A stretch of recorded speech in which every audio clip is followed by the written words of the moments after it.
تہجد کے وقت یہ وہ دعا ہے جو کبھی رد نہیں کی جاتی. کسی انسان کو اگر کوئی چیز شدت سے چاہیے نا اور وہ تہجد پہ اٹھ کے اس کے لیے دعا نہیں مانگ رہا، مطلب وہ سچا نہیں ہے اپنے پیار محبت میں اس چیز کے لیے.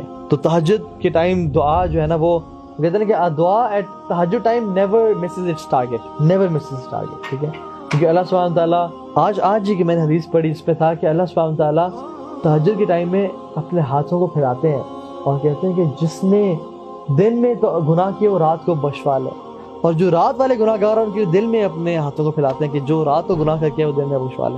اور یہ ہوتا رہے گا جب تک سورج مغرب سے طلوع نہیں ہوگا. ہمارے پاس ٹائم ہی ٹائم ہے. جب تک یہ یہ سانس آ جا رہی ہے نا، توبہ کے دروازے کھلے ہیں، لیکن جب غرغرہ تک پہنچے نا، جب روح یہاں پہنچی، پھر کچھ نہیں ہوگا. تہجد کے وقت یہ وہ دعا ہے جو کبھی رد نہیں کی جاتی. کسی انسان کو اگر کوئی چیز شدت سے چاہیے نا اور وہ تہجد پہ اٹھ کے اس کے لیے دعا نہیں مانگ رہا، مطلب وہ سچا نہیں ہے اپنے پیار محبت میں اس چیز کے لیے. تو تہجد کے ٹائم دعا جو ہے نا، وہ کہتے ہیں کہ دعا ایٹ تہجد time never Mrs its target, never Mrs its target. ٹھیک ہے، کیونکہ اللہ سبحانہ تعالیٰ آج ہی کہ میں نے حدیث پڑھی اس پہ تھا کہ اللہ سبحانہ تعالیٰ تہجد کے ٹائم میں اپنے ہاتھوں کو پھیلاتے ہیں اور کہتے ہیں کہ جس نے دن میں تو گناہ کیے وہ رات کو بخشوا لے، اور جو رات والے گناہ گار ہیں ان کے دل میں اپنے ہاتھوں کو پھیلاتے ہیں کہ جو رات کو گناہ کر کے وہ دن میں بخشوا لے.